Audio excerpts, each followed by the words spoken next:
On Friday morning, I was talking to Ken and I made the mistake of asking him to have a look into exactly what our expenses were at the moment. But what we realized was a little bit intimidating. Our expenses have obviously gone up because we've been growing the team, dedicating everything to content operations, getting lots of content out there. We're just at a point where we've started getting a whole bunch of people into free trials, and the trial window was 60 days, but we're actually going to shorten the trial window down to either 14 or 7 days because what we've got at the moment is a lot of people coming in, clicking around, and either it's not for them or they're just not ready to move all their project management stuff across. We haven't seen any sort of indication that a shorter trial period wouldn't stop or encourage people to sign up more, like the risk reversal of it, because it's a free trial. I think 60 days was too long, and basically what that meant was our data window or our feedback cycles were going to take too long because we have people who we think are going to convert to paying customers, but they've got a 60-day free trial.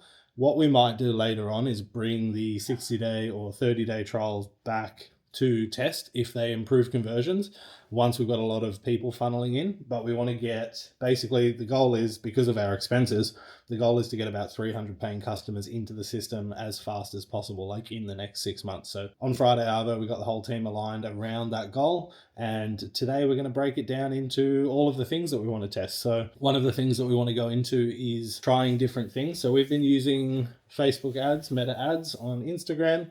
We started with static ads and we got some really high performing static ads with low cost, but the conversions, we don't know of the quality. Some people have been really good and other ones, there was a bit of junk in there using audience network, etc. So we cleaned that up for where they were getting delivered to. And we also had Ken record a whole bunch of video ads to see how the video ads perform. And since running them on Friday, we've had about five or six conversions through the videos. They are definitely more targeted and more the type of person we want in there. But we were getting, off the static ads, we were getting like 60 or 70 a day.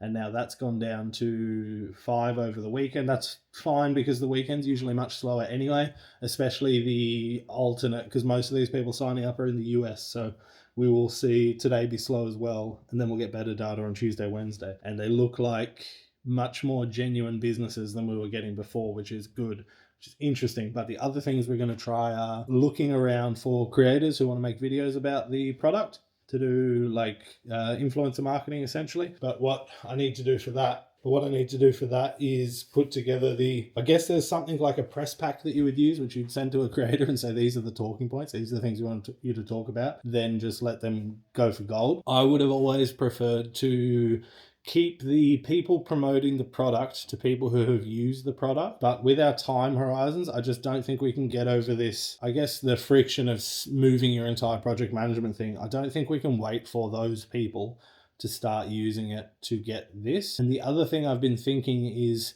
realistically, even if it's not for the person talking about it, as long as they don't position it as I use this product, as long as they say like this will be useful for this type of user, I think I'm okay with that. So we're going to try and find the right people to do that, put the press back together. I've also started doing briefs for the 3 core new focuses of development, because we're going to get to the end of this advertising window, and at the end of that advertising window, Ken and Kieran are going to go back to product development, and the product development so far, from what I can see, is going to center around 3 key areas. There's onboarding and activation is one thing that we really want to improve. So like I was saying, people are signing into the product and they're clicking around, having a look around, and then some are starting to use it and some are not. So we want to improve the number of people who start to use it, and figuring out what that looks like, what will get people to that moment where they're like, oh, this is amazing, I need this thing. That's one of the things that we want to focus on. Then reporting and analytics. So we had tracking links in the system. They're still there in the old version. We want to bring those back to the forefront because they're very useful for us to track what videos are sending people to Clipflow and which bio links are sending people to Clipflow.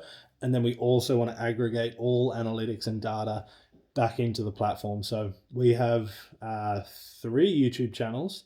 We have 3 Instagram accounts, 2 TikToks, LinkedIn, and Twitter.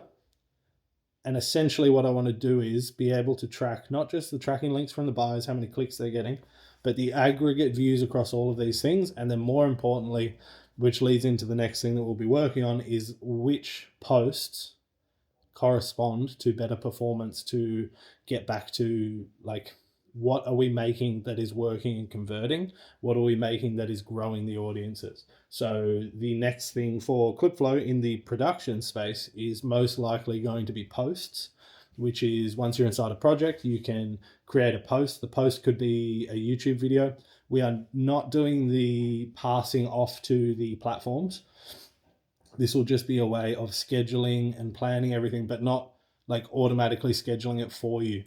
We're currently running tests, A/B tests with YouTube Shorts and Instagram between posting with Buffer and posting manually.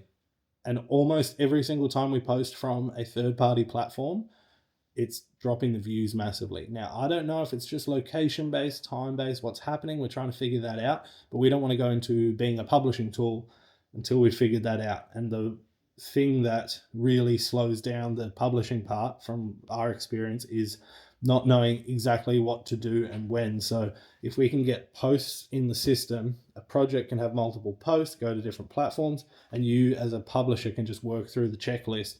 Go, I need to put a short on YouTube, copy the title, copy the description, copy the media link, blah, blah, blah, and just transferring stuff over.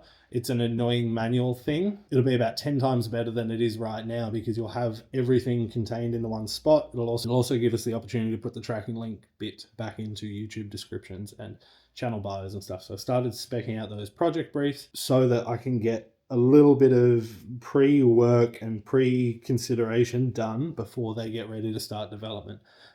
So I've put a few kickoffs in for those 3 projects, and then it'll be pretty much main focus, publishing, getting everyone on task, and then pretty much main focus is going to be getting those 300 paying customers into the system as soon as possible. Agencies are converting much harder. Not harder, like easier. They have the pain point. They're already problem aware and they're much easier to sell to. I still don't know if we're going to end up being like for agency down the line, but a lot of the features that are good for agencies will be good for business owners with big internal teams, because the internal content ops team runs kind of like an agency anyway once you've got multiple channels. So we're just going to try and get a whole bunch of people into the system that want to pay. There's reactivating everyone who's already signed up. We've got about 2,000, well, it's probably approaching 2,000 users in the system, people who've signed up. Of those 2,000, there's probably 300 or 400 using it. Reactivating the people who tried it out and didn't use it via email. Sending emails out to anyone who's gone into a lead gen thing. We're also obviously going to be trying to improve the number of views and audience awareness, like getting the message out there. We're also doing the audience awareness and getting the message out there, growing all the channels at the same time. All of those things combined need to get us to about 300 paying users in 6 months' time. I think we can do it. And we're all going to be focused on the same thing. So that's it. Monday morning. Let's get it.